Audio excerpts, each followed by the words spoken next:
Well, hey there, wherever you're gathering as a group, I want to continue to encourage you to keep meeting together, praying for one another, encouraging one another, and of course, studying God's Word together. The text that we have been in is Matthew chapter 4, the first 11 verses that deal with the temptation of Jesus. And as you know, the Spirit of God has led Jesus into the wilderness to be tested and tempted by the devil. And the devil gives Jesus everything he has. And he points to, in our text this last weekend, a test of whether or not Jesus really trusts his Father. In Matthew chapter 4, verses 5 to 7, then the devil took him to the holy city, and he set him on the pinnacle of the temple.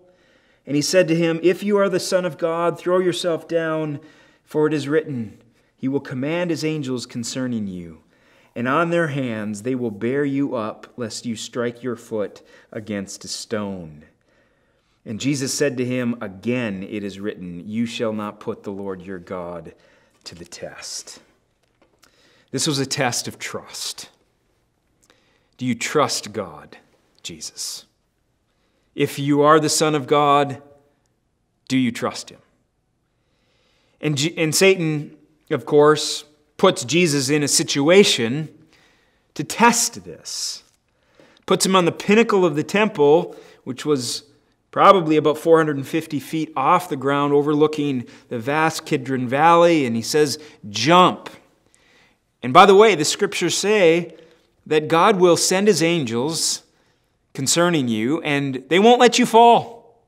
You'll be safe, so jump.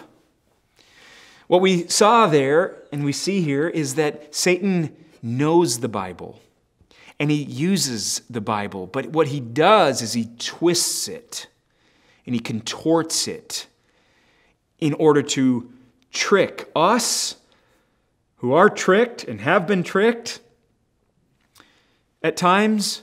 And he's doing the same thing to try to trick Jesus, but you don't trick the Son of God. Jesus knows what Satan's doing. He simply says, with one word or one phrase, "You shall not put the Lord your God to the test." And what we saw in the sermon from Sunday, we went back into the Old Testament where we saw God's people grumbling and complaining and putting God to the test over and over and over again.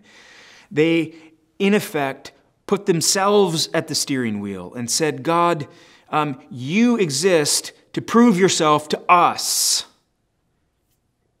And that is to put the Lord to the test. And Jesus says, "It's wicked, it's evil, I will not do it." And Satan's got nothing left, and he moves on to the third temptation, which we'll talk about this coming weekend. But here's what I want to challenge you with. I want to challenge you with, who is this Jesus? Who is this one who was tempted in every way and yet without sin?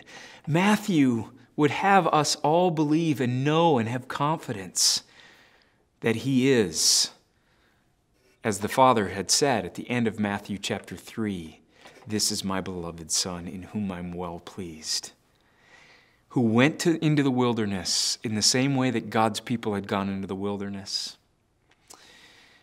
The only difference is, as they went into the wilderness and faced temptations of all kinds and tested God over and over and over again, Jesus goes into the wilderness and is tempted and tried in every way, and yet He comes out victorious. He's the one. He's the one. My hope and my prayer for you is that you enjoy your study of this text.